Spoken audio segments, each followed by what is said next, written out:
focus on our conversation of the day, and we are looking at reviving community parenting. And that's why that question of the day to you is community parenting still relevant today? Is community parenting still relevant today? That hashtag is new normal, and as I always say, that number at the bottom of your screen is how you can reach us if you'd like to call in with your comment and of course any of your questions to our panelists. And speaking of which, we are joined by Dr. Stanley Mukolwe, who is the founder Raising Future Parents. He's joining us virtually from Western Kenya. We're also joined here in studio by Mercy Igoki, who is an educator and also an author.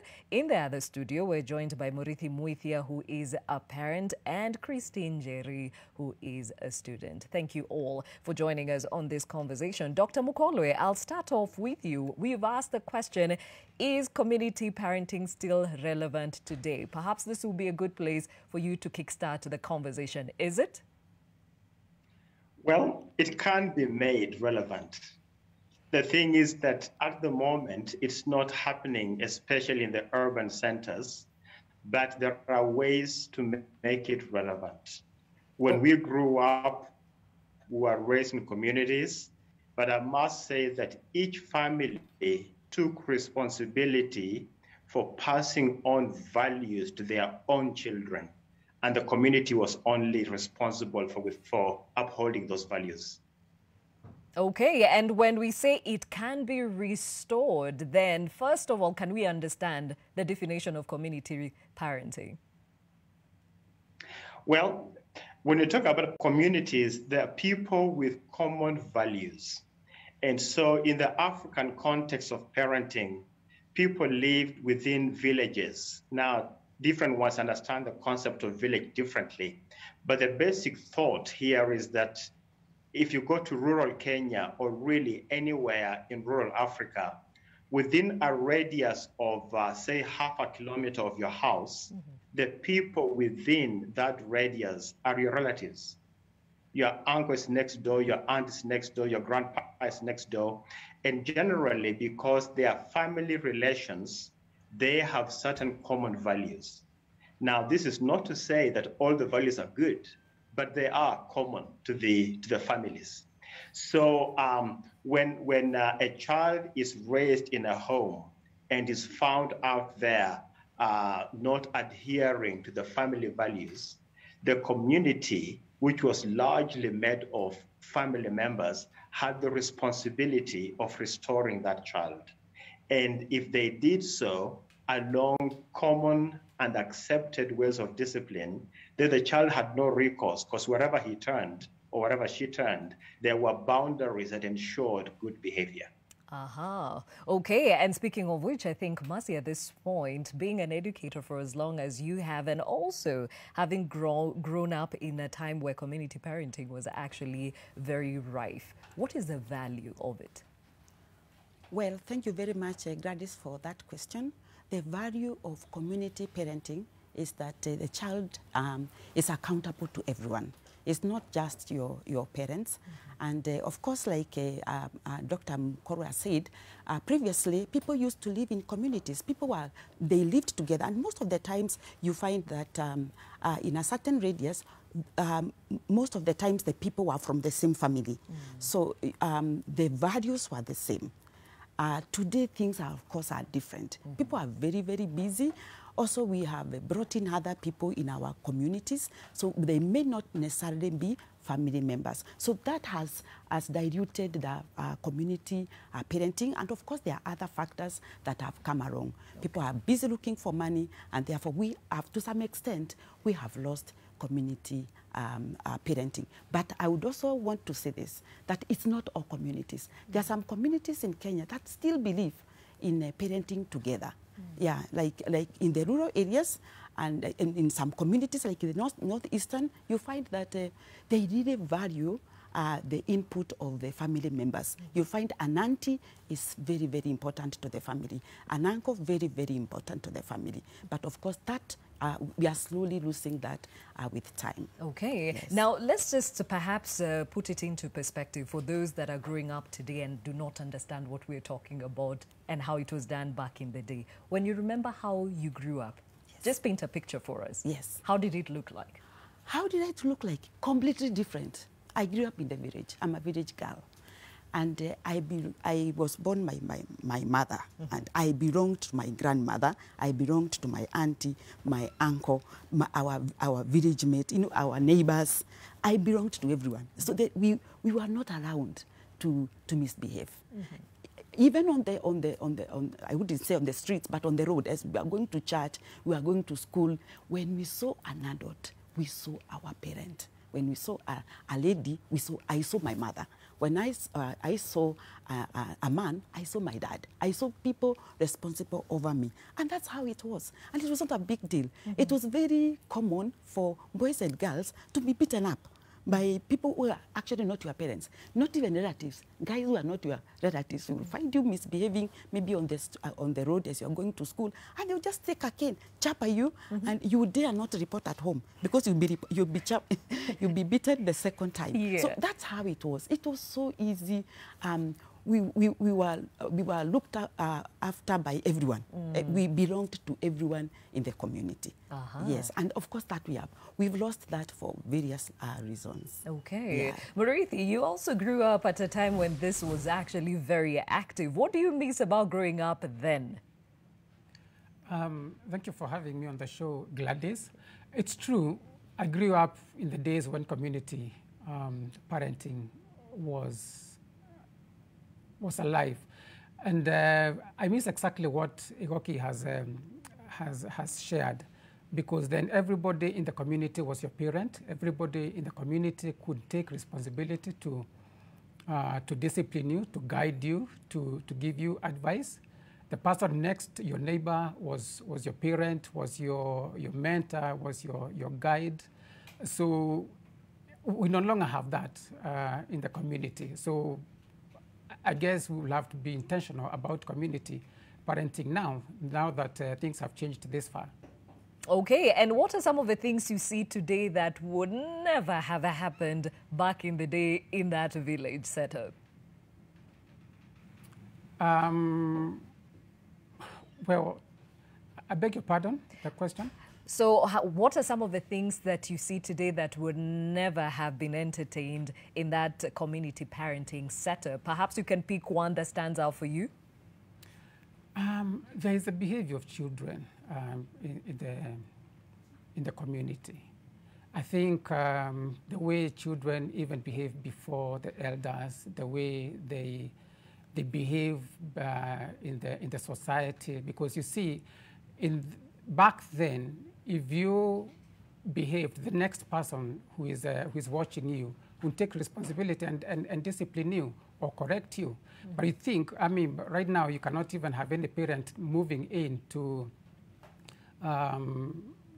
intervene in any situation, because of course you fear.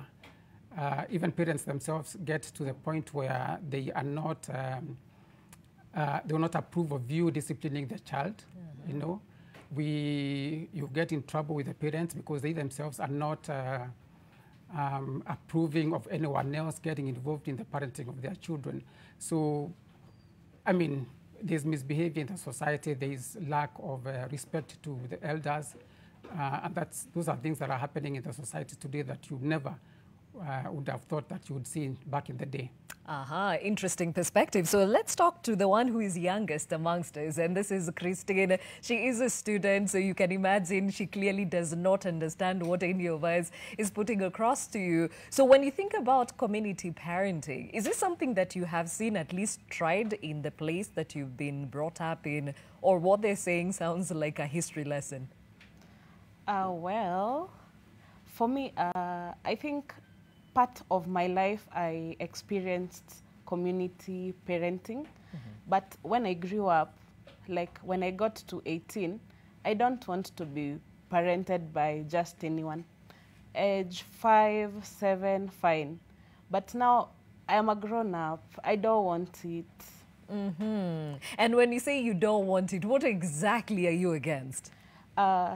There's this group of women specifically who feel like they are entitled to your life simply because you live in their neighborhood, and probably behavior-wise, whatever is happening now, you are much better than the children of the woman.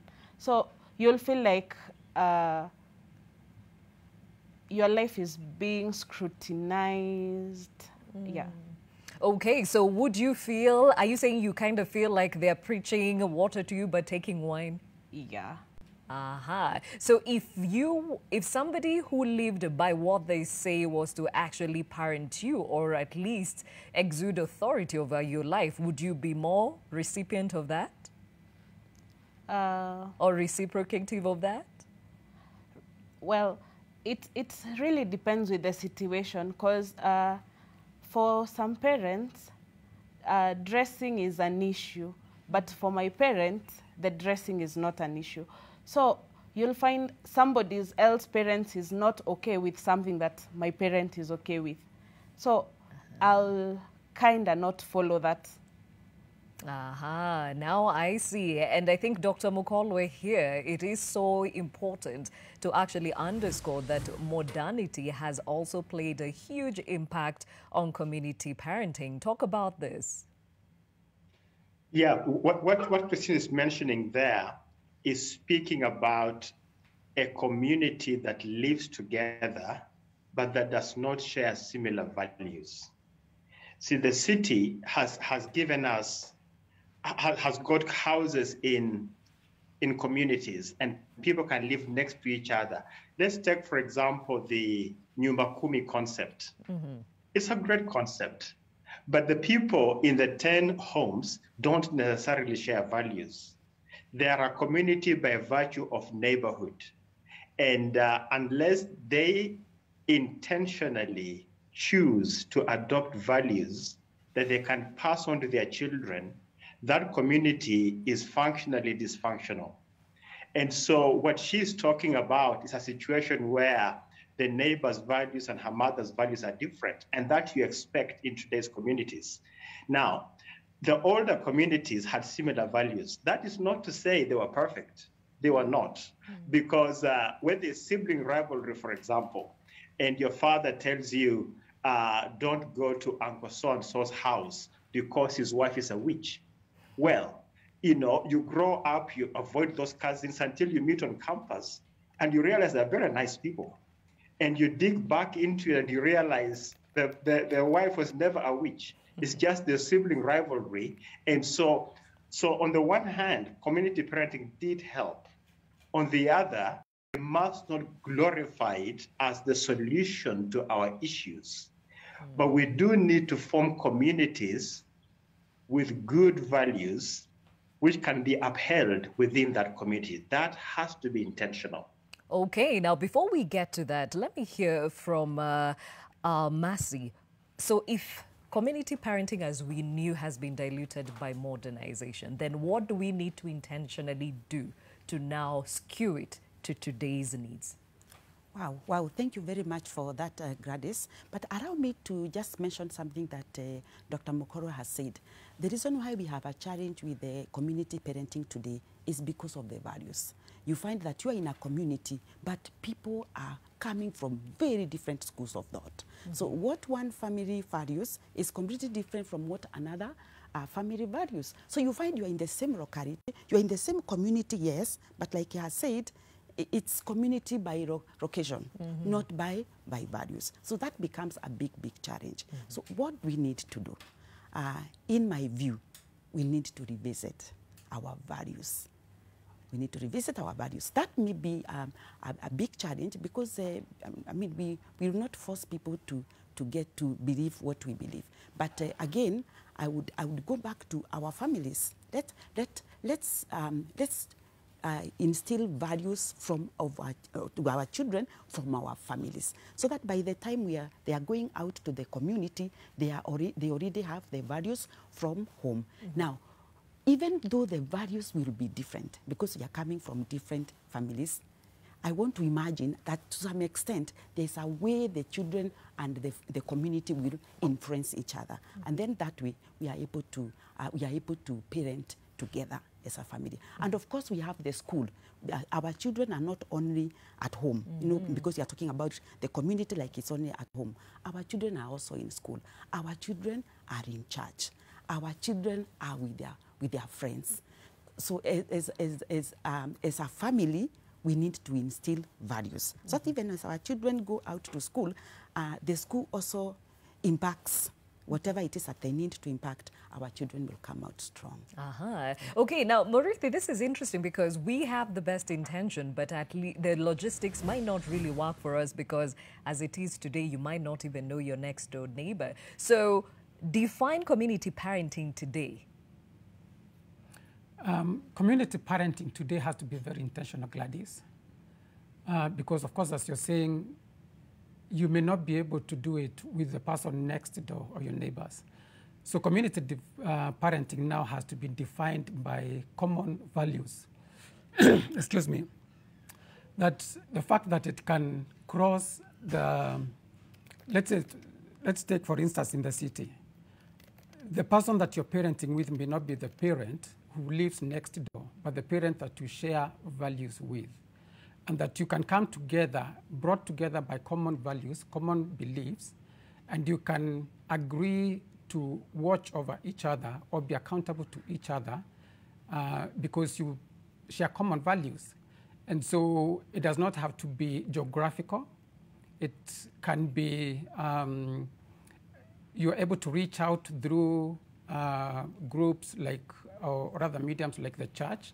You come together through fellowships. You can come together through other organized forums, and people have organized many forums just to be able to come together, and people have come together and grouped themselves according to the values that they share, and they know that they can influence each other based on those values. Gladys. Okay, now that makes sense, and I think we'll delve further into that. But let's hear from Christine just before we get some of the feedback, even as you let us know if community parenting is relevant today. Now, Christine, just describe to us how you've been brought up. I've been brought up by both parents till I was age 13. Then my dad passed on.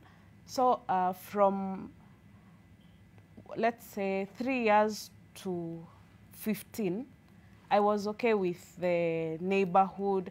Everyone was okay with me. Nobody had quite a problem. I was okay, I am a good girl.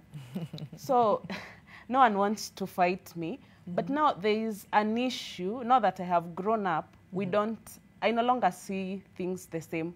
So as a child, okay, maybe at class 7, class 8, if you told me that it is wrong to cross the fence, but it's a shorter way, that would have been fine. But now, when you tell me that, and somebody else is doing it, probably your own daughter, or we do it with her, then you tell me not to.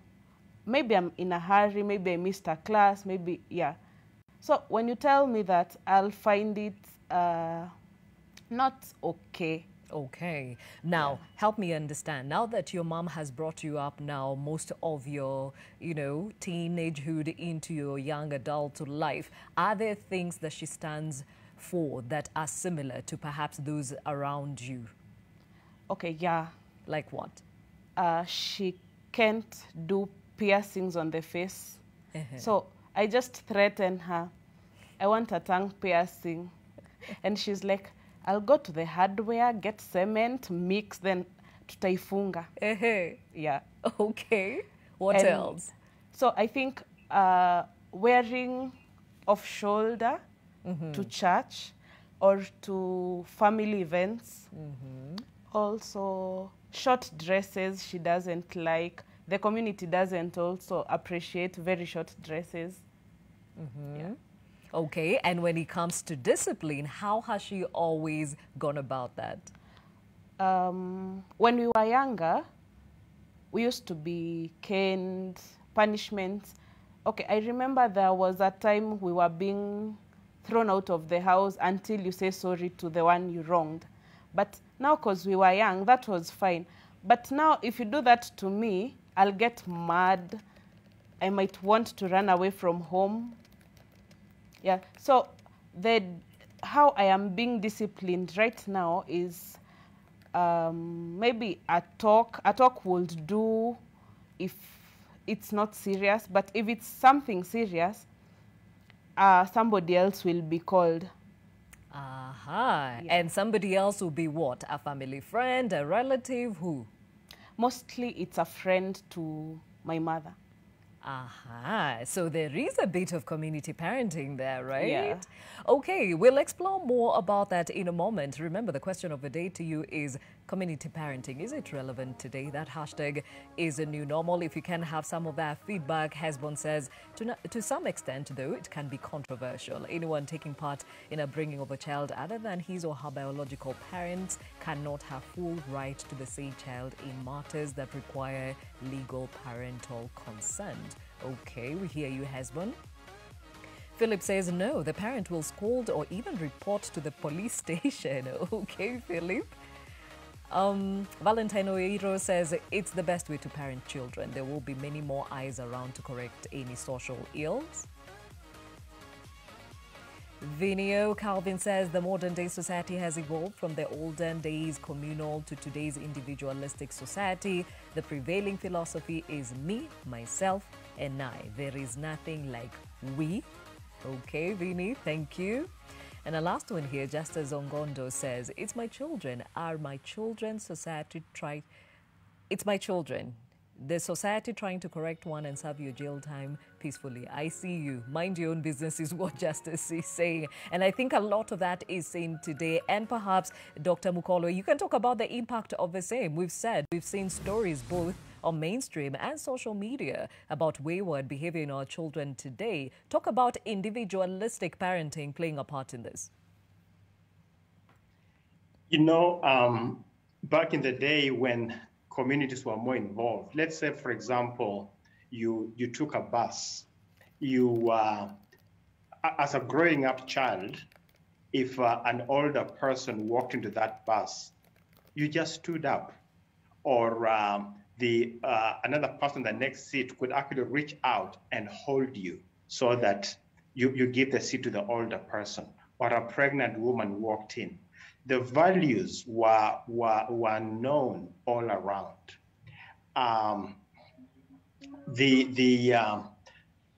What we have to do now is to inject these values back into society. On a personal basis, I have been doing this since 1992 in teaching on parenting. And we began in small groups in our neighborhood. And we'd have, not everybody in the neighborhood was part of it, but we had families like Anzaya and Bide. We had other families like mine and Lucy. We've got about 5 families coming together, studying common content, talking about the challenges that each person has with their children, and talking through how to resolve them. You find that in that environment, if Mr. Anzaya's children came to spend a weekend with us, we had the right to discipline that were given to us by their parents, because they knew that our concept and understanding of discipline was similar. So to be able to raise people in community, you have to synchronize values. You have to intentionally pass values, and not just to understand them, but to embrace them. There are people who understand what needs to be done, but they don't agree with it.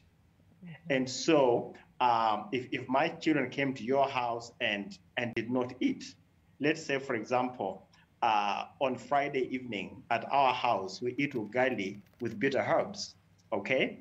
And we have taught our children, if you don't like that food, you just eat a small portion of it. We have taught them, you cannot say, I will not eat this unless you're allergic to it. Now, if my neighbor's kids come to my house and the neighbors have been taught similar values, and we are serving that meal, guess what Subera will say? Just a little, please, Uncle Stan, just a little, please. And I will understand that to mean it's not her favorite meal, but she will have some of it. So we have taught them to choose what they eat by eating whatever is served before them. then that way, wherever they go, they will not starve. They will not embarrass their hosts. That's just one of those things that we have to agree this is what we will do. So intentionality, and that comes out through that example given by Daktari and Mercy, coming from now the recipient, especially from the education sector. So these kids come from different homes. Yes. They come to you. Some people have said individualism has contributed to the death of community parenting. And this can clearly be seen, especially in school where the parent is not hovering over the children. Is this something that is actually common? Yes, thank you very much. It's very, very common in school because you can imagine in school we have children coming from very, very different backgrounds. Some backgrounds have been taught manners, other children have not been taught manners. Some children have just grown, they have just grown like a bush. There are those others that have been disciplined. So what personally I do as a teacher and what I encourage when I go training teachers is to have values as a school so that we have common values as a school. You see, in a school, you have different values from different families. So you need something that is common within the school so that you help the students to pick the values, of course, positive values that are acceptable in the society. That way, you are able to have a disciplined school. But otherwise, if you let everybody do whatever they want, and some of them have been guided, others have not been guided, then you do not have a school. You will hear some parents say, hey, Shule was a good idea to take them to school, because clearly something is happening in school that is not happening at home. And you've categorized these children in disciplined, those ones who just grew like a bush as you use it, and of course the ones that have been given direction. How can you tell the difference? Well, we are able to tell the difference as teachers because a very simple way of knowing a disciplined child is a child is able to take instructions. If a child can take simple instructions, then that's a child who has been disciplined. Because if you are not able to, for example, remain in class, the teacher says, please remain in class up to 9 a.m. That's when you go for your tea or whatever it is. And at 8:10, 8:20, you find somebody is peeping to see whether the teacher is there. You see, that's somebody who has not been taught, somebody has not been helped to appreciate that you don't need someone to supervise you to do the right thing. You simply do the right thing because it's the right thing to be done. So as a school, you come up with those values and you instill on the students. Of course, parents will come and bring in their issues. They are like Dr. Mokoro has said, and not Mokoro, it's somebody who said on the feedback. Yes, about the police. You'll be taken to the police. A lot of times, teachers have been taken to. They have been taken to court, and you are there defending the right thing, and you're just wondering, excuse me, are we supposed to be talking about this? Or is it who is right, or is it me who is right? And it's quite a challenge. So community parenting is very, very important, and the school, in my view, is part of the community. The teacher is a member of this community. Okay, now before we quickly take a short break here on Your World, Murithi, how do you now ensure that you help your children along, knowing that there is a foolishness that comes with being a young person? I didn't get that question properly. I'm asking, how do you now ensure that these children are actually guided well, considering that they are bound to fall off because there is foolishness that comes with a certain age group? I think that's where intentional parenting has to come in, Gladys, because then you need the support of your peers, you need the support of your people, of the people who hold the same values, to help you parent your own children. And at the same time, it's really instilling the proper values in the children, because I think parenting starts with the parent himself or herself, that you have to spend time with your children, you have to have the right values to impart in them. And so you work with your children. And I think the first thing that really has the biggest impact in the growth of a child is the input by the parents themselves. You know, the values impacted by the parents. Those are the things that really form the child as they grow into the world. Then you extend that to your peers, your friends, your people who hold the same values as you.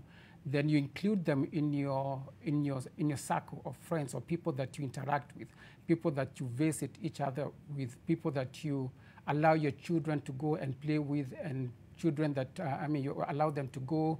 We have sleepovers these days. You can't allow your child to go to a strange home if you don't know that home. So you want to know what happens in the other home, what values do they hold. If I release my child there, what impact will they get there? And so these are the questions that you have to consider and always have to evaluate as you nurture your children. Now we take a short break here on Your World. When we return, I'd like to hear from Christine why it is that she has not done some of the things that the mother has said never to do, yet she still could have easily said, you know what, it's my choice, it's my body, it's my choice. We'll be right back.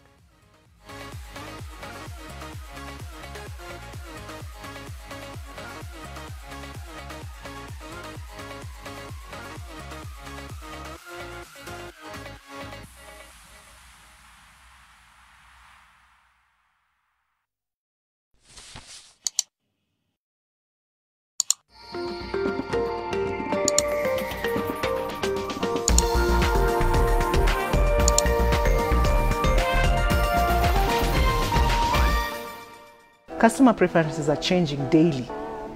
You wake up one day, an innovation has come up and the customer wants a service in a way that you've not delivered before. Textbook Center aims to provide service, products and solutions that exceed our customers' expectations. Partnering with Sendi Transport ensures that we are able to deliver on our promise of being more than a bookshop.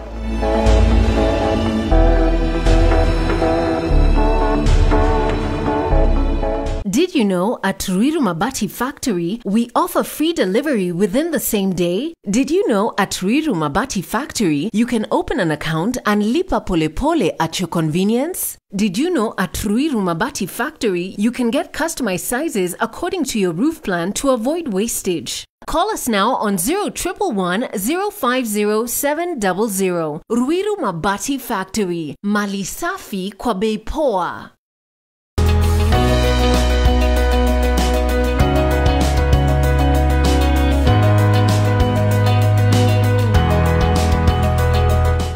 Kuwa smart na ujaribu Zenka 0% loans for first-time borrowers. Zenka, smart loans for smart people.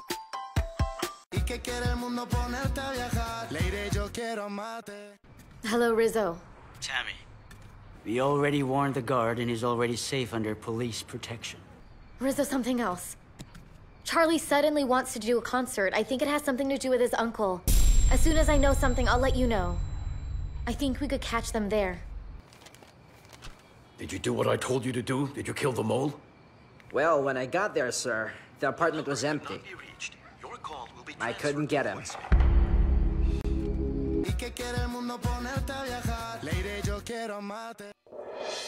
It is a huge circle with an asset base of over 14 billion Kenya shillings and member deposits of about 12 billion shillings. Imagine. Our membership at the beginning was less than 100 people, but currently we have 130,000 members. Imaria Sacco has shareholding in Cobank. It's number 5 in Kenya, its shareholding. The Keo Plaza is one of the initiatives we supported with an investment of over 350 million. Kupewa 1 million, nikaendeleza biashara ikakuwa kabisa vizuri, nikapanua nikaweka hardware. Imarisha Sacco this Tuesday at 6:45 p.m. on NTV. A place in your heart. Oh my gosh! Are you all right? Do you need anything? Audrey! Stay away from me. Hey, stay away. If you tell Sean about this, I'll tell my mother to hurt that vegetable you call your mother-in-law. What's going on? What happened Sean, here?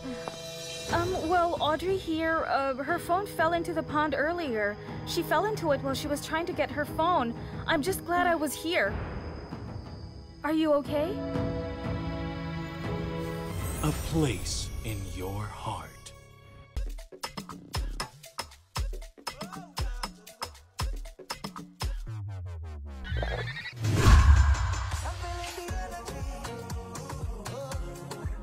Lucozade, energy to get through it.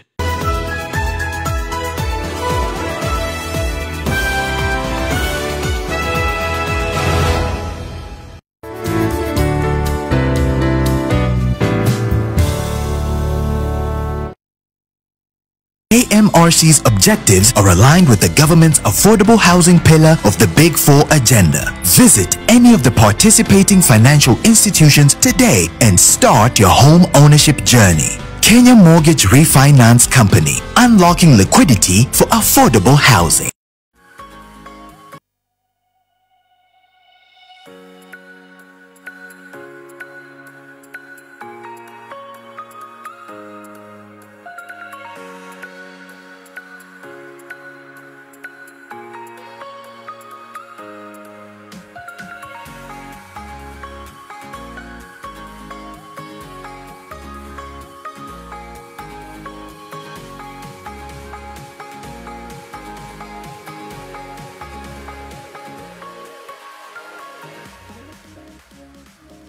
Thank you for staying with Your World. My name is Gladys Gachanja. Today, the conversation is community parenting. Helping us along with this conversation, we are joined by Mercy Goki. She's an educator and author. Joining us from Western Kenya, Dr. Stanley Mukolwe, who is a founder, Raising Future Parents. Also joining us is Murithi Moithia in the other studio, and Christine Njeri, who is a student. Thank you all for staying with this conversation. Now, I'll start off with Christine. You said mom is very particular about certain things she will not take in her home.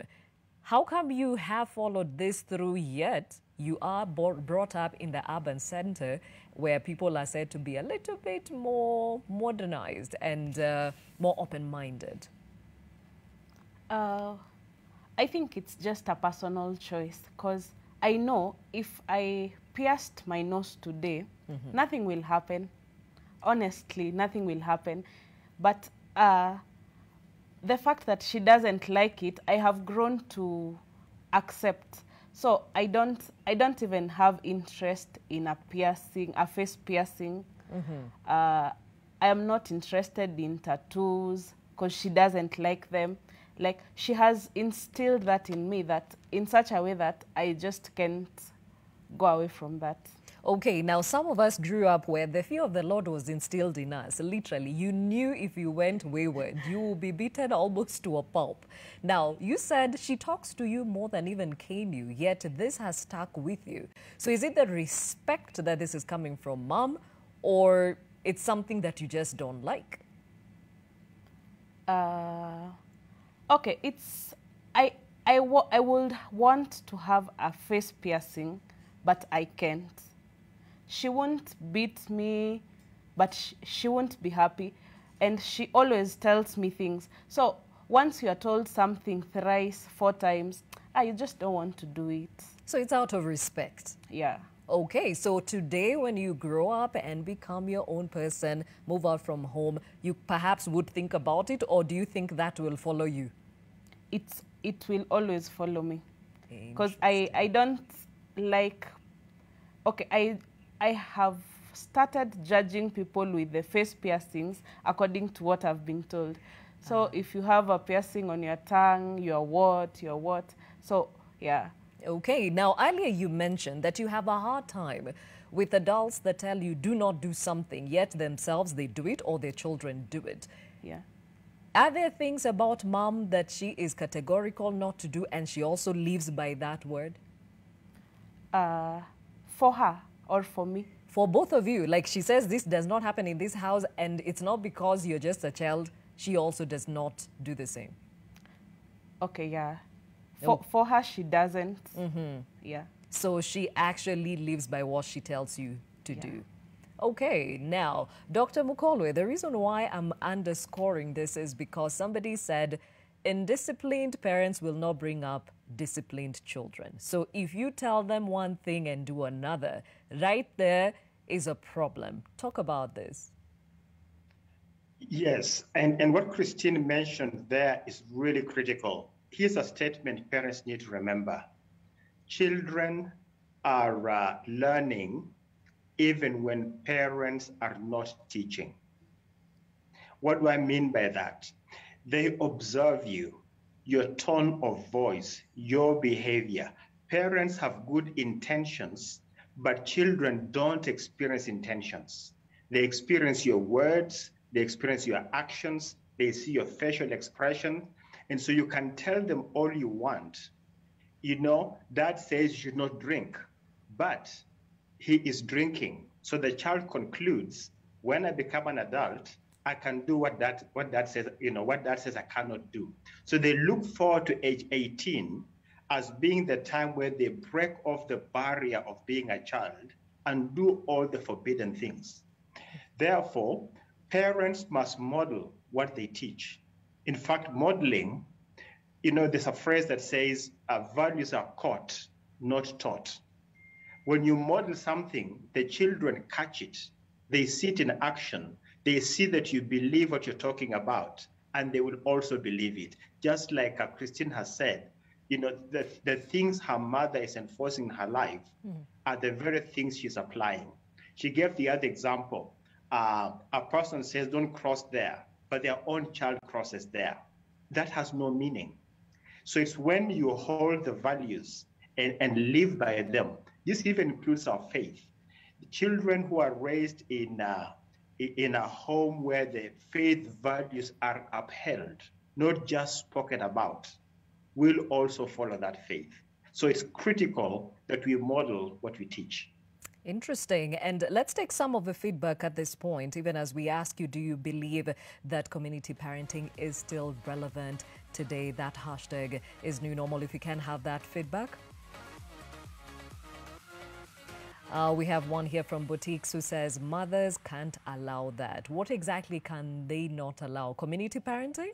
Okay, Brenda, it can't work in today's world. Kids and their parents have different goals and the economy can't allow it to happen, which is who we would associate with, and thus community parenting is null and void. Wow, Brenda, thank you for sharing. Isaiah Langat says, my children, not our children. Mark my words. Wow. Okay, another here, David, no, current parents can't allow this.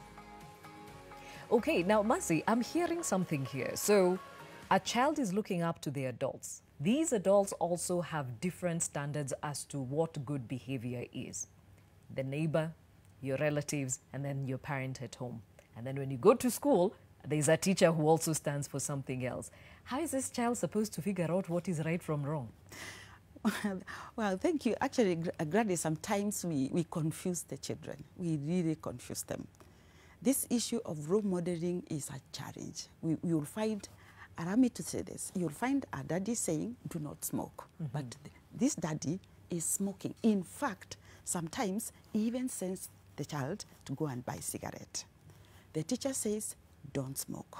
And this teacher comes to class smelling cigarette or the smoke. So the child is there wondering, is it right? Is it not right? Or when is it right to smoke? And as Dr. Mokoro has said, the child believes that when I grow up, I will, do these things that they have been telling me not to do. So like you can see the parents are already saying community parenting is a no-go zone for them because we actually confuse our children. Even I'm not going political. Let me even go to the kind of news that we watch on our screen. We are training, like I am training my students. I'm telling them that you don't use abusive words on each other. Let's respect one another. Let's know our boundaries. But again, on the screen, every day, we are watching politicians insulting each other. So the student is looking at me and saying, Mercy, what did you just say? It is wrong when I do it, but it is okay when another person has done it. So I actually will say sometimes we confuse our children because they do not have role models. So we need to go back. We need to get back to where we came from and have values, have national values, where we are saying this is right and this is not right. And we stick to that. We become consistent in that. If you're saying don't lie, then please, you can't be saying don't lie, and yet you are the same parent who is receiving a call at home and you're telling your boss, I am in Naivasha, and that time you are in Nairobi. And you know where, you know you're at home. You know where your child is? Here. And immediately after that, you're beating up your child and, you know, telling them not to lie. Doesn't make sense. So the community parenting is a real challenge. We need to put up our socks. Now let me hear from Christine. So you've been told, do not pierce anything on your face, not in mama's house. Is there a relative somewhere who has piercings? There's one. And wow, everywhere. Yeah. Okay, so how is that acceptable? Okay, I think it's acceptable to their parents. So for my mother, she'll just come tell me, did you see Nani? So I'm like, ametoboa sana. So now, is it a little bit confusing when you see, especially close family members, because this is where it actually matters, do the things that you've been told over and over again are wrong, but they seem to get away with it because perhaps they're adults or their parents allow them? Okay, for some, like there's a cousin of mine who I know, the parent doesn't allow anything, but she does everything. Okay, so she's rebellious. Yeah. Okay, and in this case, everything would be what? Pardon me? So in this case, everything is what? Everything is? What does everything mean? Going out late, piercings, very short dresses. Yeah. Yeah. Okay, so is this confusing to you? Do you wonder, is it okay for me to do it when I'm older enough? Or is this what should be the norm? And why is it that other people do it and I can't? It's not even confusing a bit because I have learned, I have grown, I am over 18. So at that age, I thought that I wanted to do some of these things. But now, when I got there, I think about things. So I think about, if I go out late, then my mom will be mad. Then I won't have pocket money. So I don't want to. Okay, so for you, it's survival tactics. Eh? Yeah. You choose your struggle. Okay, interesting perspective, because Murithi, I mean, amongst the community that you have established to parent your children, you're not all the same. You perhaps agree on some things and disagree on others. So if your children saw Mr. X doing something and they reported back to you, how do you handle that? Did you say if my children observed Mr. X do something? Yes, and this is a close family member or a friend who is part of your community parenting, but what they're doing goes against what it is that you believe in. How do you handle this? How do you explain it to your child? I think that's a tricky thing, Gladys, and I think that's why when you're picking your friends or those who will influence your children or those that you release your children to, you've got to be able to know them, I mean, to have known them very well and understand their values, because I think there are things that you know, at least there are things that you know, their limits, their boundaries, that they cannot, you at least trust them that there are things that they cannot be able to do. And I've not had any experience where maybe our children has come back and said, we observed this in the family, or where we went to spend our time with. And so, of course, if they brought back that kind of a report, we would have to, in a sense, debrief them, you probably would use that word, and get to know what exactly did they observe? What impact did it have in their lives? Did it affect them negatively? What did they think about it? They may have observed this is wrong, and we'll agree with them this was wrong. And of course, we will commend them for observing that and even reporting back to us that what we saw was not good. And of course, that's an indication that they are learning the right values. And then we would know exactly how to navigate around that particular set of parents, if it's a set of parents of friends who did that, so that we are not going to expose them to that kind of life again.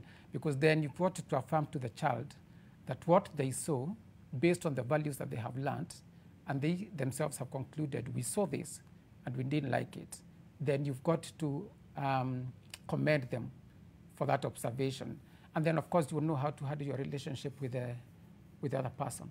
Wow, it takes a lot of intention, and it's a very delicate matter also, even as you keep with these friends, because you will not always agree on the same. Dr. Mukolwe, so you're trying to parent together. You're not in agreement, but there are some things that you're very keen on. How do you ensure that you keep the village together, but your children also grow up in a certain way without the influence of the outside world? Because one day they'll be released into the world. The influence of the outside world will always be there. I think we just have to accept that. What we must do, though, we must instill values that our children can filter what they hear. Think of the mind of your child as having values and having convictions. Think of it as having perspectives and values. Think of it as a strainer, a sieve, with some strands running vertically and others running horizontally. Now, a person filters what they hear through their values and their perspectives. So the outside influence will always be there, but whether your child succumbs to it or not depends on how you taught them. So for example, the question that you were discussing a moment ago, a child sees an adult doing something wrong or something that is contrary to what you taught them. Well, simply explain to the child that adults can be wrong. And people can grow old without growing up, and let them know that the values you're teaching them will help them to grow up. Teach your children that nothing magical happens at age 18. Just like nothing magical happens at age 13 when they become teenagers. They transition into it from age 9. And so you demystify the concept that when you become an adult, then you know everything, because you don't. You know, psychology says brains are still growing up to age 25. And even when they've stopped growing, they can have absorbed the wrong values. So keep pointing to them. Do you see that MP fighting the other guy in parliament, fist fighting? That is wrong. You know, there are movies these days that are called adult movies. In my opinion, they are not worth anybody watching, because an adult movie, there's a lot of sex, there's violence, there's bad language.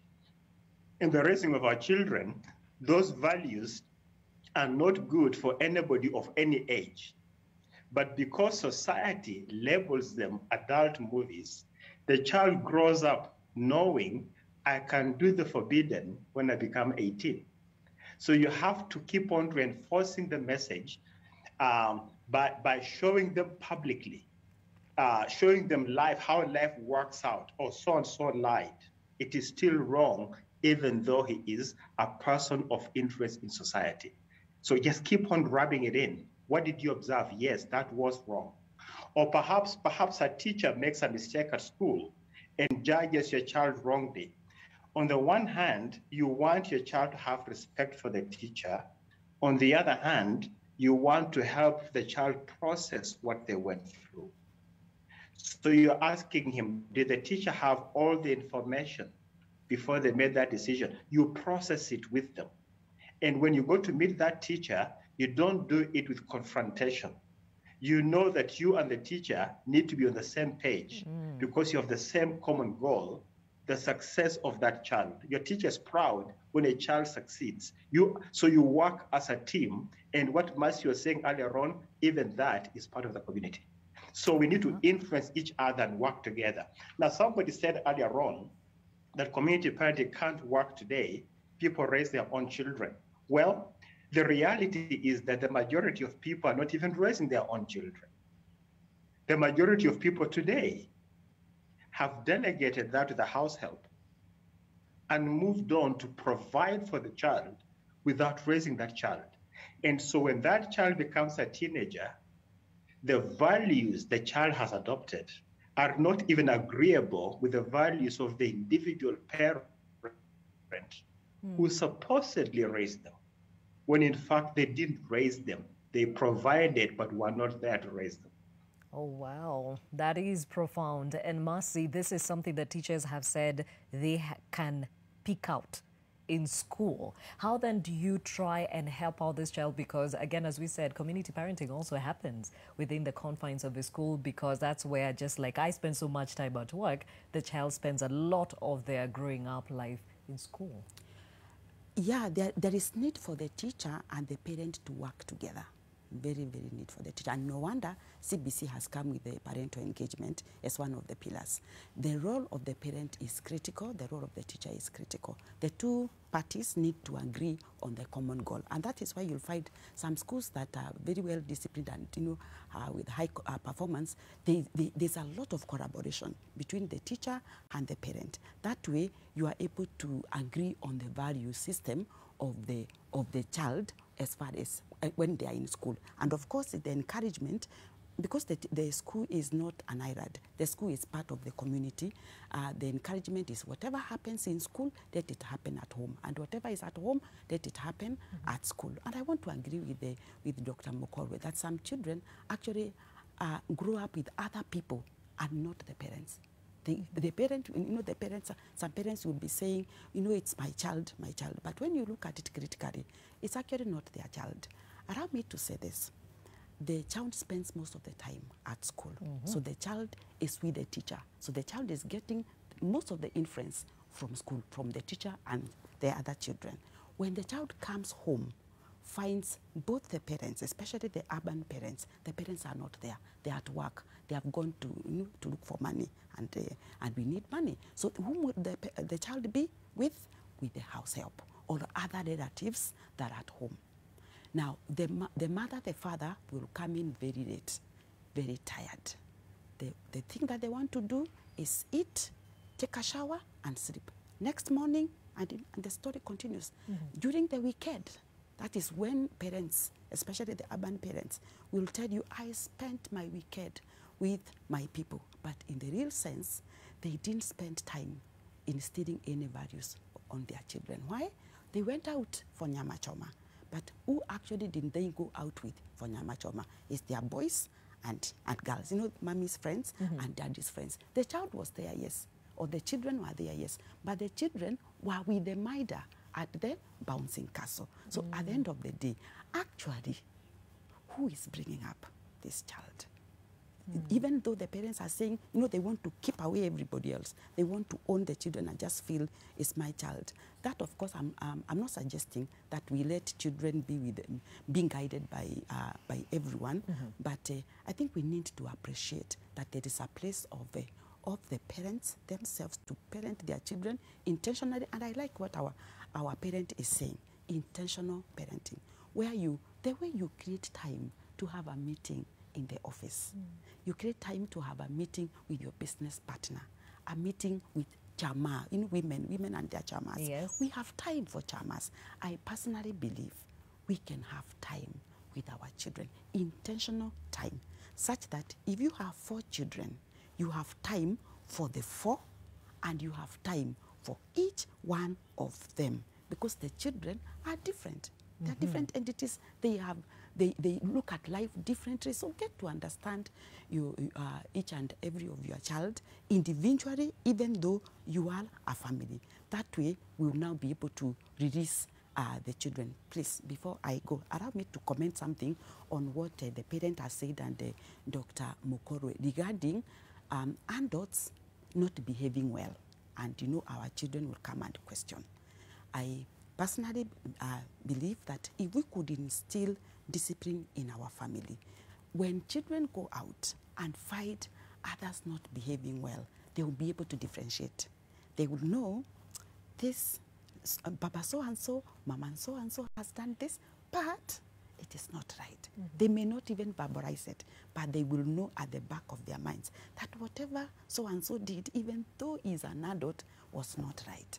I think it comes back to us as parents. We have to be intentional in in instilling values in our children. All right, we're still hearing from you. Is there space or any relevance for community parenting today? That hashtag is new normal. A lot more of your feedback coming through.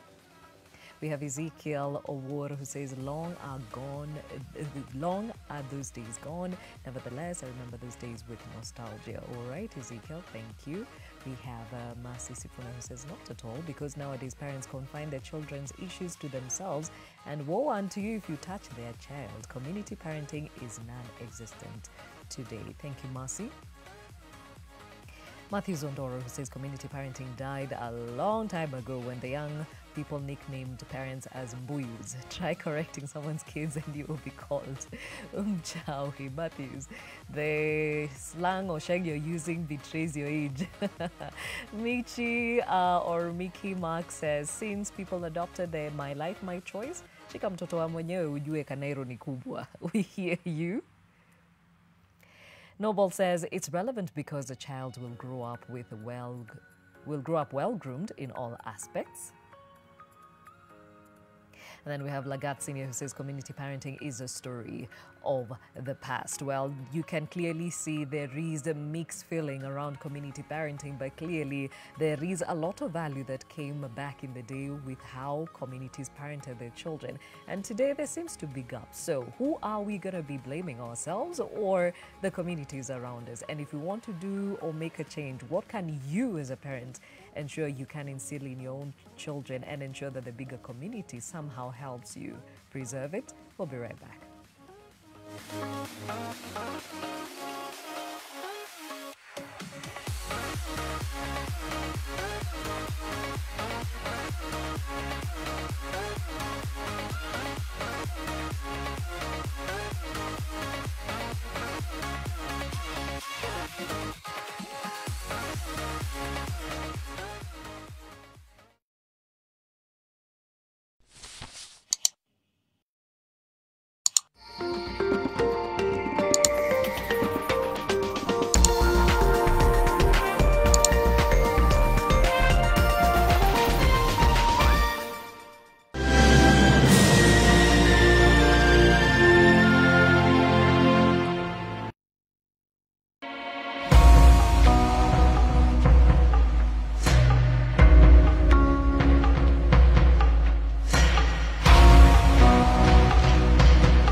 Yeyote unataka kumake dream zake zikam true, tutawak na wewe kuzitimiza kwa urahisi. Hii ndio Africanacity. Hii ni Absa.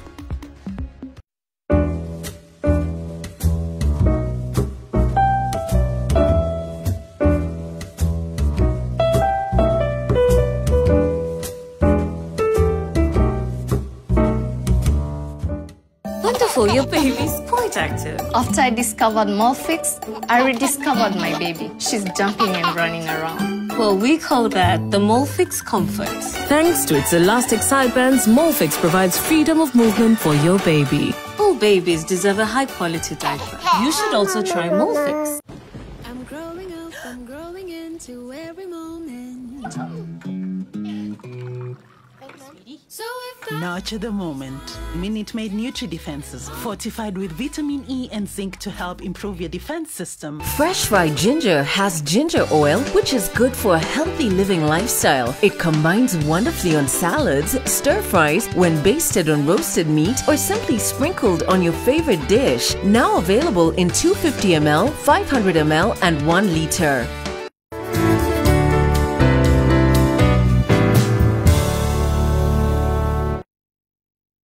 AMRC's objectives are aligned with the government's affordable housing pillar of the Big Four agenda. Visit any of the participating financial institutions today and start your home ownership journey. Kenya Mortgage Refinance Company, unlocking liquidity for affordable housing.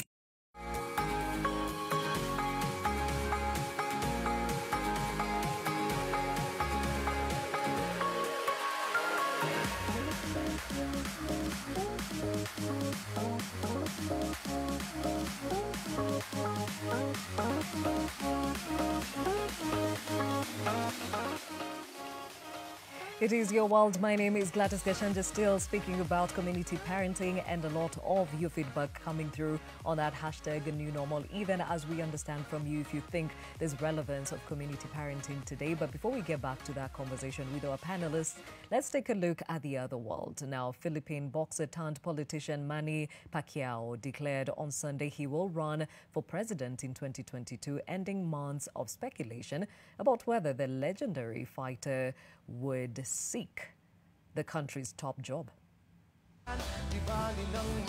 We are ready to rise to the challenge of leadership. I am a fighter, and I will always be a fighter inside and outside the ring.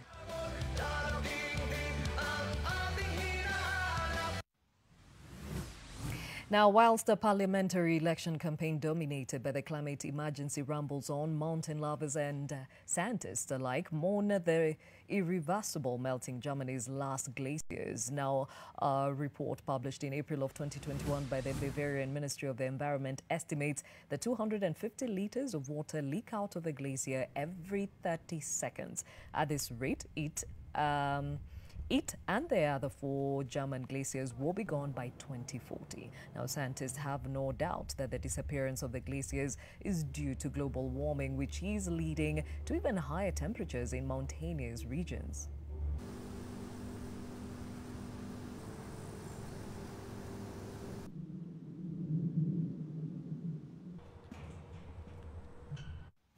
To the impact of COVID-19, I'm looking for oxygen because I have to seek relatives with COVID-19, says Francisco Montenegro, one of hundreds of Nicaraguans trying to fill an oxygen tank in the capital of Managua to treat family members in a country that never issued a lockdown. Julio Larios, also seeking oxygen for a sick family member, says there are lack of places that sell oxygen tanks at the right price because there are places that sell at an exaggerated price. So we have to wait in line and hope for a miracle today that another tanker will come to see if we can supply that tank, because the 20 numbers that were there, the 20 tanks, have already been sold out.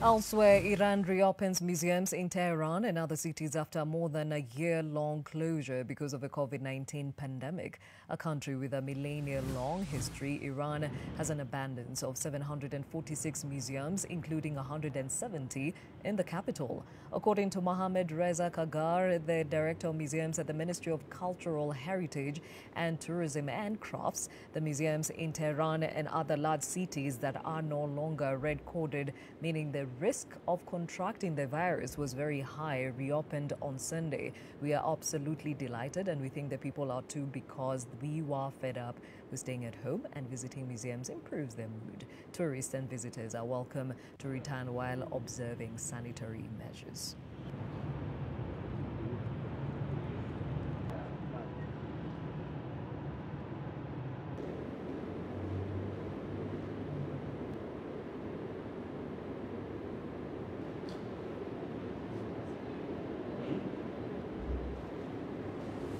Back to our conversation, community parenting. Is this relevant today? I'd like to hear from Mercy. If you were given a chance, and definitely you will perhaps become a parent sooner rather than later, tell me, what would you want to see done differently in this parenting that we talk about? Christine? Okay. I think when I become a parent, I will work so hard on having a relationship with my child, because that is how I have grown up. I have grown up knowing my mother is my sister, my best friend. Yeah. So even when I do something wrong, I won't wait until she finds out. I'll just go and tell her, by the way, Mom, I did this and I am sorry. Yeah, and I know it's wrong and it won't happen again. But I won't let her find out on her own. So I think as a parent, I will work so hard for a good relationship with my child, that he or she can trust me with what she or he is giving me the information. And I would like to be that kind of parent who doesn't know how to shout. Okay, and do you say this because you hear a lot of parents shouting? Yeah. Aha, point noted. Quick one, eh? Right now, it sounds like you're older. In retrospect, you can see the things that you'd love to stick with, others that you'd like to let go. Who are you when you were a teenager? Because that is the age that normally is very difficult to parent. Okay, I think I just grew as a good girl, but at some point, I wanted to have a boyfriend. I was in Form 2. So I used to tell my mom, Mom, I like this boy. Then she wasn't agreeing with me so much because he was much older. So when she refused, I still had the boyfriend. Okay, but what are the parameters that you kept to protect yourself? No calls. I was using my mother's phone, so I saved him XYZ. Yeah, because I knew if I used the actual name, she would know. Okay. Yeah. So no calls. You can only text in coded language. Yeah. Okay, and when you had a boyfriend, clearly you did not tell your mom. Why is it that you thought she wouldn't understand, considering you say you have such a great relationship? Because she never wanted it. So I felt like I have to do this, whether she likes it or not, but she won't know. What you don't know can't harm you, so she won't know. Okay, and are there people around her, her friends or relatives, that perhaps you were hoping would understand you, or you had leeway to talk to them, or them talk to her? Yeah, I would have told someone, but people who are close to me are also close to her. So if that information just went out, I'm done. But if the community was in agreement or would see how to explain to her, would probably that have helped matters? Yeah, kinda. Yeah. Okay, so are you saying there are things that were there to be told to others that were close to you, and there's some that you'd rather keep to yourself because you never know how it goes? Yeah. Aha, I see what you mean. Okay, now, Murithi, she talked about how she grew up as a teenager. You have two teenagers in your home, a 13-year-old and a 16-year-old. How are you dealing with this age group? I think, like Christine has said, when she grows up, she would want to be a very close parent. I'm doing my best to be close to them. I'm doing my best to be their friend. I'm doing my best to work with them, walk with them. I'm also doing my best to impart the right values. My children are my disciples. Let's put it that way. I disciple them. We are Christians. We sit around family devotions, and so we spend a lot of time together because I want to be able to have them relate with me and talk to me and share with me their experiences of what they're going through their life. Unfortunately, so far, it's gone on well. I'm praying and hoping that it will go on well until they are grown up and they're mature and they will have taken up the values that we are imparting in them and move on to be their own people when they are past 18, past 20, they're grown-ups. Okay, now that you talked about already harnessing or having harnessed this community of parents that are bringing up their children with the same values, how is that now helping along in this age group, which is so critical and calls for a lot of accountability? It is helping a lot, Gladys, because it's a community of peers that has children of the same age. They're going through the same values. We're teaching them the same values. And I know that the other family is also training them in the way that we are training them. And so when they get to meet, or the community includes even our relatives as well, because my sisters or my our close relatives, that's where they go to spend their time. And we know that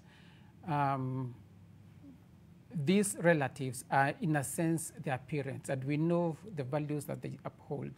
So they become a support group, in a sense. And so they don't have to spend the time with us all the day, I mean, every time. Mm-hmm. They have a different perspective from another different family. But what happens is that, at least to ensure that what they're experiencing in that family is not very different from what they're experiencing at home. Mm-hmm. And so they are able to appreciate different perspectives and confirm from themselves that their parents are not just the ones who set boundaries and insist on good behavior, but there are other families and there are other children who are also doing the same and working the same way. Okay, now Dr. Mukolwe, how can we replicate this in this modern day where a lot is happening, social media, so peer pressure looks different and seems to be more lethal today due to these exposures? How do you ensure that now this community of parents is actually accountable first to themselves, and also the children know there is a bigger village to be accountable to? See, what we've done at Raising Future Parents is to attempt to create those communities, Gladys, where we teach them similar values. You've mentioned about peer pressure being negative, and yes, it is, for the most part, very negative. And as children, when children are young, you teach them convictions. When they become teenagers, they are searching for identity, and they are trying out life differently, sometimes in conformity to your convictions and sometimes contrary to your convictions. They are trying to find their own identity. And as you've listened to Christine, she says now she and her mother are best of friends, but she mentioned a situation in her growing up years, in the teenage years, where she rebelled against her mom in the background. So what we are doing, we are calling together parents and telling them, when your children become teenagers, their peers will become their reference point. And so we need to be intentional in influencing our children with their peers. We actually have a program called Peers Without Pressure. And so what happens here is that we demystify the whole concept that teenagers ought to be rebellious. We demystify that, and we let them know it's a stage of life where they are growing very, very fast, where they are searching for identity, where they'll experiment with things they ought not to experiment with. Therefore, we bring parents together, teach them values that they will embrace. The parents have to embrace those values before they can pass them on to their children. After 8 weeks of exposure to those values, we then encourage those parents to continue meeting for another 16 weeks in small groups, studying common content. After those 16 weeks plus 8 weeks that we had, they've had 24 weeks, friendships naturally form. We encourage parents, when you're meeting, in the olden days, they'd meet face-to-face. These days, they're doing Zoom calls, but you're also saying to them, plan a time when you can come together face-to-face. Plan a time when your children can meet together. And when kids meet, they talk. And they talk about their parents. They talk about their growing up years.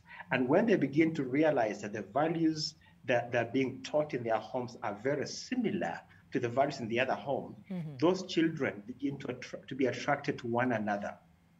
You see, in a dating situation, for example, what's dating really? You are finding out the values of the person that you are dating to find out if you've got a common agreement. And if your values line up, the dating can progress into marriage. And so in Peers Without Pressure, we want people to hang out together with similar values, and values that can be backed up from their parents. So intentionally passing values to parents. Let me say to you that men are the hardest to get hold of. I happen to know Muridhi's home, and Muridhi does a fantastic job with his children. He does a fantastic job. I visit that home, and Mugambi and Nyakio are wonderful children. When our son was growing up, his room was the neatest when he was 16 years old because they observed those values.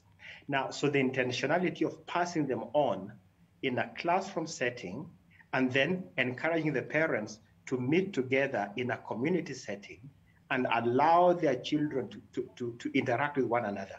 Another thing to do is to let your home be the place where the kids will hang out. So, for example, I'll give you an example. My daughter, when she was in high school, came home with 3 friends over half-term. And one night they are watching television with their 3 friends, and one of her friends comes and hangs out with me. Now, she happened to be, okay, let me not cut my story short. At the end of our time together, I asked my daughter, did you notice that Doris was not with you when you're watching TV? My daughter said, yeah, I noticed that. Where was she? I said, she was with me.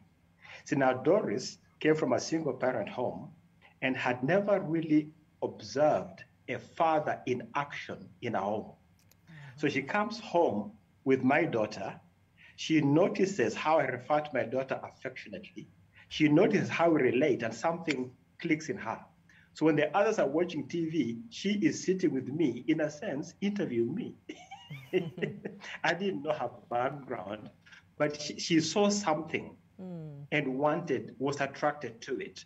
So let your home be the home where the peers of your children will hang out. You be the one fixing them popcorn. Popcorn is a very cheap snack as they're watching TV or watching a movie. You be the one playing basketball with them.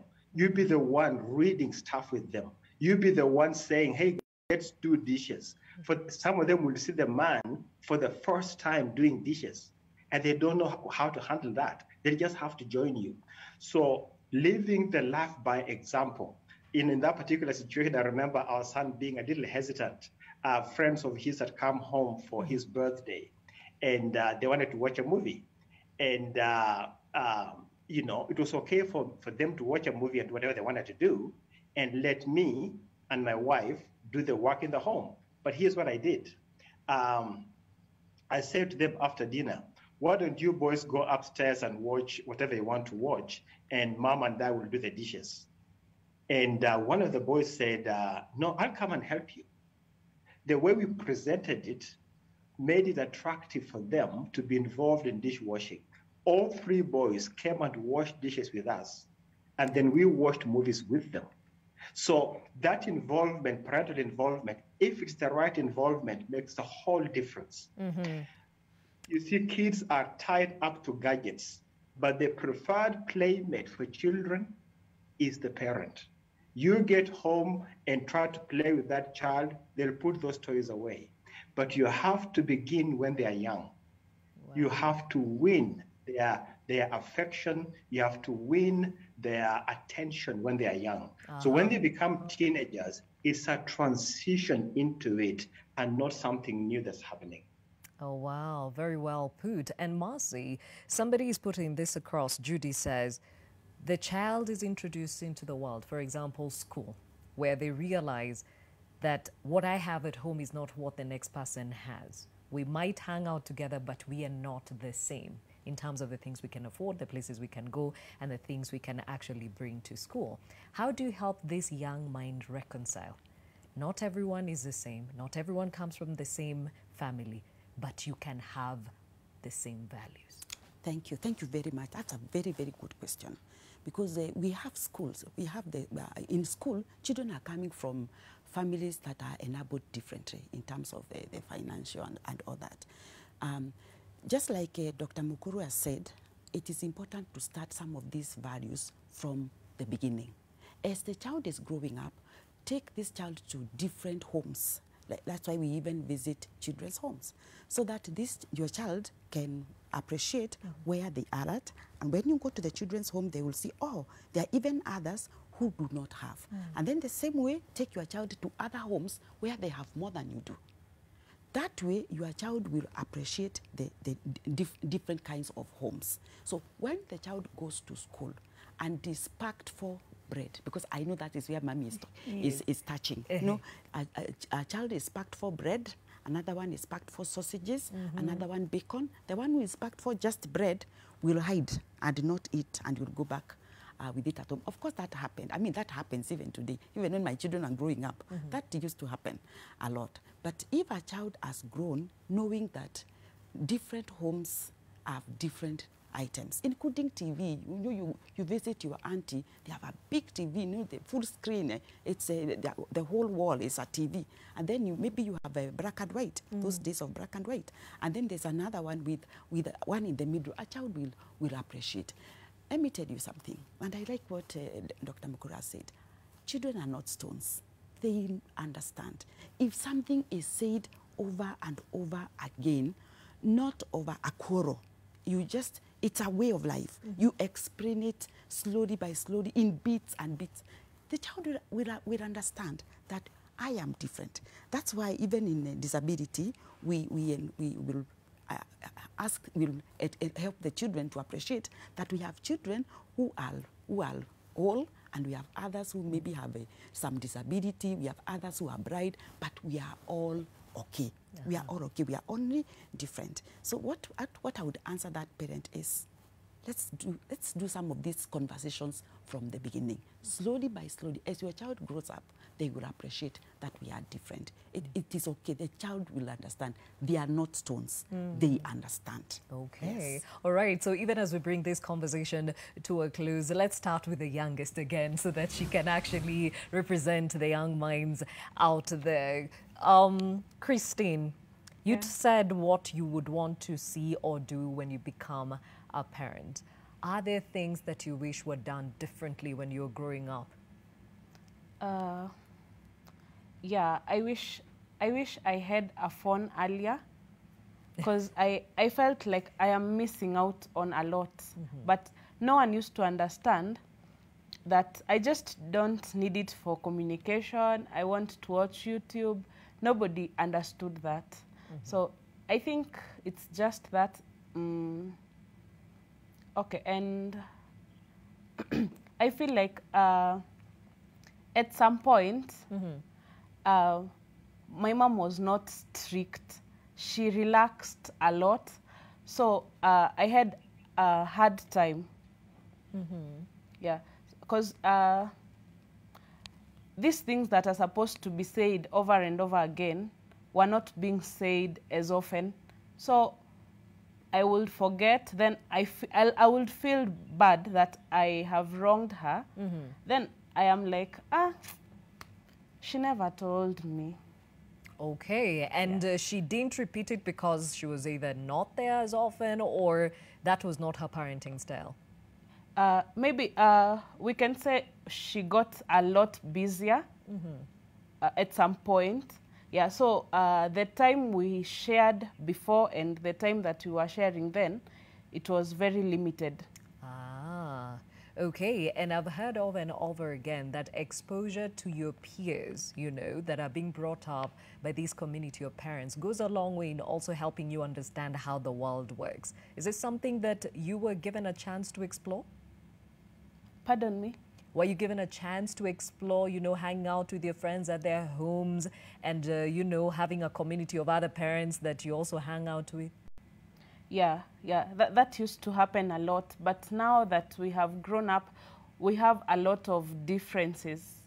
But now, when I was maybe age 14 to 17, I used to go to my aunt's place who has children my age. And did it help? Well, my mom is the strict one. My mom is the hard one. So when I go there, I used to feel like, I am in heaven. Life is easy. And maybe the parents thought, oh, this is the one that will help our children straighten up. Yeah. Okay, thank you for giving us perspective, at least from a young mind's point of view. And let me hear from Murithi. What would you like to put across to parents who are trying to figure out this whole community parenting thing, considering that most would rather bring their children on their own? I think community is a fact of life. We live in a community, just that dynamics change. You cannot really avoid community. you're taking your children to school, you are going to church, you are living in a community. Just that values have changed, dynamics are different. And so I think that's why you have to be intentional about choosing the community that you parent with. Because in any case, they'll grow up, they'll get into a community. And so community is a fact of life. And so then you have to be very intentional how you're going about, who you're including or exposing your children to community, because you can't really run away from it, and you cannot raise your family solo, in a sense. Now, something else that somebody alluded to is that parents today are running away from their responsibility to discipline their children. Now, Mercy, you're an author of the book called Shaping the Generations, Raising a Disciplined People. Your parting shot to our parents. My parting shot would be, as parents, let's be intentional in bringing up our children. Let's speak to them, let's discipline them, and let's have a conversation with them. I would like to say something about the quality and quantity. I know parents will talk about quality time. They will say that I'm giving my child quality time. But I personally say and believe that there is no quality without quantity. So every child needs quantity time for the parent to be able to give quality. So I want to encourage every parent to be intentional in bringing up their child and to partner with the other members of the community, especially the teacher. Let's work with the teacher. Let's not look like, we are competitors. We are not competing. We are for this one child. So let's work together and discipline the child so that in case the teacher calls the parent to school, go to school not to fight, but go to school just to hear what is it that we can do together for this child. Okay, now with the caning out of the way, especially for teachers at home, it now has become, a personal choice. What does discipline entail in this day and age? In this age, it means sitting and, just having conversations with children, just like our Christine has said. Christine has said, at one point the mother was not available. Let's be present. Presence actually is what our children need. Let's be present and just hear how their day has been in school. You went to church on your own. How was it? What happened? That way we'll be able to discipline them. We will be able to tell whether our children have a problem or not and whether they are doing well or not. So for me, time and the presence is key in parenting. Okay. Yes. All right. Now, even as we get your feedback on that hashtag new normal, remember the question is, do you think community parenting is relevant today? Let's hear this even as we bring this to a close. Is community parenting still relevant today? We have Motuko Fred says, no, urbanization took away community parenting. Okay, Motuko, thank you. We have Onunda who says, yes, it would be. Just see how messed up the generation is. Well, thank you. We have Hani Bonch who says, no, today Kamami and Kadadi don't want to be corrected when wrong. When I was growing up, everybody would punish you when you were caught on the wrong. That's why early 90s kids and going back have good manners. Okay, thank you for sharing. Masimuita says, try it at your own risk. Jaribu correcting someone's kid ndio ujue haujui. Masi, we hear you. Afande Moses, nowadays it is not functional. That's why we have this rotten generation, the so-called Kamami na Kadads. Okay, Moses. Bernard Jamo, parenting has failed today. Children are growing up with information at hand. They're coming home to parents who don't care about what the world thinks. Community parenting is a challenge. We hear you, Bernard, and thank you for being part of this conversation. Dr. Mukolwe, even as we bid our audience farewell, what would you love to leave behind with us, especially living in a community that's very individualistic, going by the feedback we have received today, and also trying to tiptoe around the modernization that is our reality today? It's interesting, when I listen to Christine, I really like what she's saying, but I'd like to make a few observations. She said when she was younger, before she lost her dad, there was spanking and discipline in the home. She says when she went through the teenage stage, she really was a compliant child with a little rebellion. Then she says right now she's best friends with her mom. Now, the transition she has described is a very normal transition.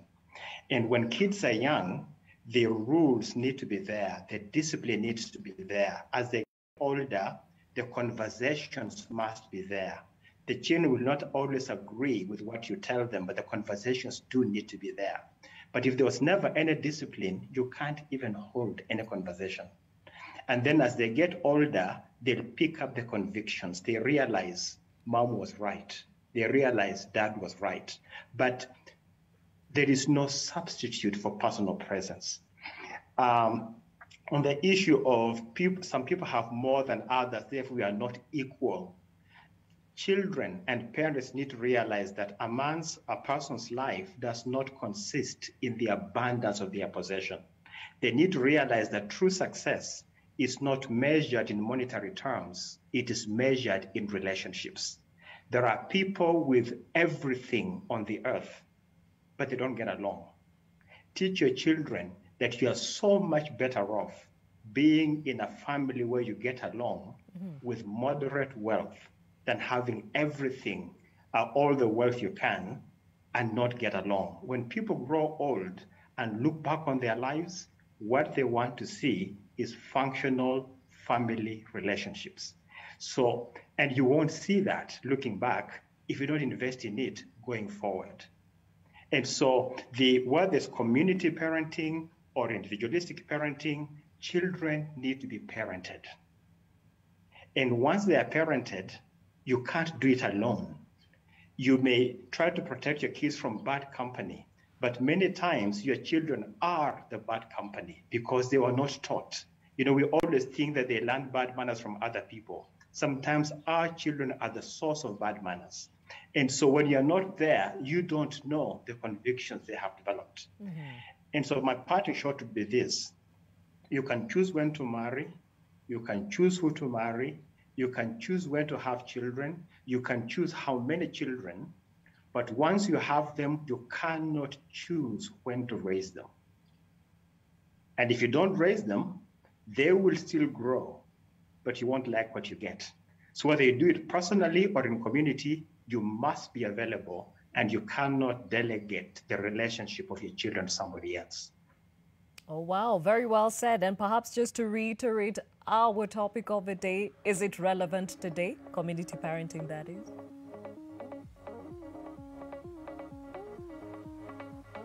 You have to have communities with similar values. Okay, thank you. Thank you so much, Dr.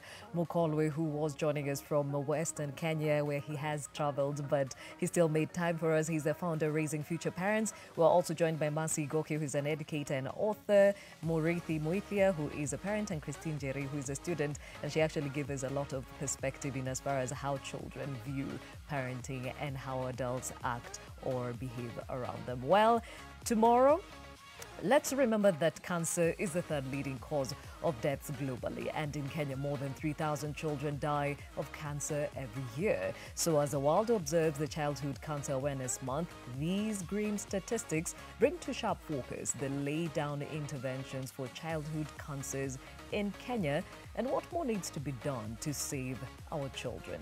See you from 7 a.m.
Presenting the new Harpic bathroom cleaner. Compared to ordinary detergents, its thick formulation gives you superior cleaning and kills 99.9% of germs and viruses all around the bathroom. Blue For the toilet. And red For the bathroom.